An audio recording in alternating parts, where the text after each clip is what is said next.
তাদের সুচিকিৎসা ব্যবস্থা করব, তাদের পরিবারের দায়িত্ব দিব এবং তাদেরকে যারা অন্যায়ভাবে হত্যা করেছে এবং তার দোষরদেরকে আমরা এই দেশ থেকে বিচ্ছিন্ন করবো এবং তাদের বিচার করব।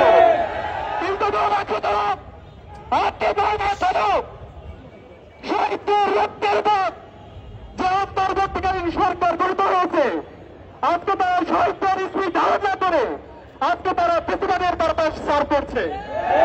অন্তর্বর্তীকালীন সরকারের যে আইন উপদেষ্টা সে আমাদেরকে হাইকোর্ট থেকে জমারাদা বিচারের কথা বলি, আমাদেরকে বিভিন্নভাবে সে হাইকোর্টের কথা বলে।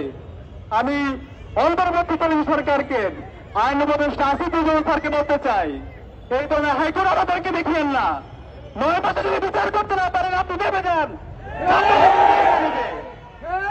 এই অবস্থিতে আমরা আজকে এখানে আমাদের বাংলাদেশের সকল মেজর পলিটিক্যাল পার্টিসের নেতৃবৃন্দ উপস্থিত হয়েছেন, ছাত্র সংগঠনের নেতৃবৃন্দ উপস্থিত হয়েছেন, ছাত্র উপদেষ্টা উপস্থিত হয়েছেন এবং আমাদের জুলাইয়ের যোদ্ধা যারা এখন আহত এবং পঙ্গুত্ব অবস্থায় আছে আমাদের বীর যোদ্ধারা উপস্থিত হয়েছেন এবং শহীদার পরিবার উপস্থিত হয়েছেন। আমরা জানাজা নামাজের প্রস্তুতি নিব, এর আগে শহীদের পরিবার সংক্ষেপে কথা বলবে।